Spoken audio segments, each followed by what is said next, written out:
What's up YouTube, and welcome back to another Cut the Rope walkthrough. Today I'm going to be walking you through level 17 on Cut the Rope Fabric Box. And if you didn't know, I'm walking through every single level on Cut the Rope, so if you needed help on any level in the entire game, check that playlist and there is a full link with all the videos and you can just go to whichever one that you need help with. It'll all be right there for you. As for this video, I'm just going to hop into level 17 and I'm going to show you what is going on and what you need to do to achieve this 3-star.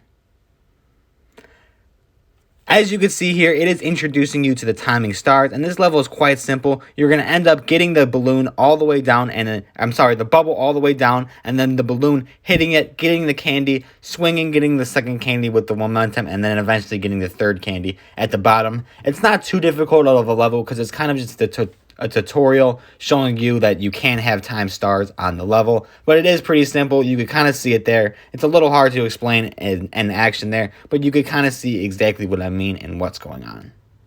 That's all there is to it though. If you did find this helpful today, be sure to like and subscribe, and like I said, if you needed help on any other levels, check out that playlist. Thank you for watching, and I will see you in the next one.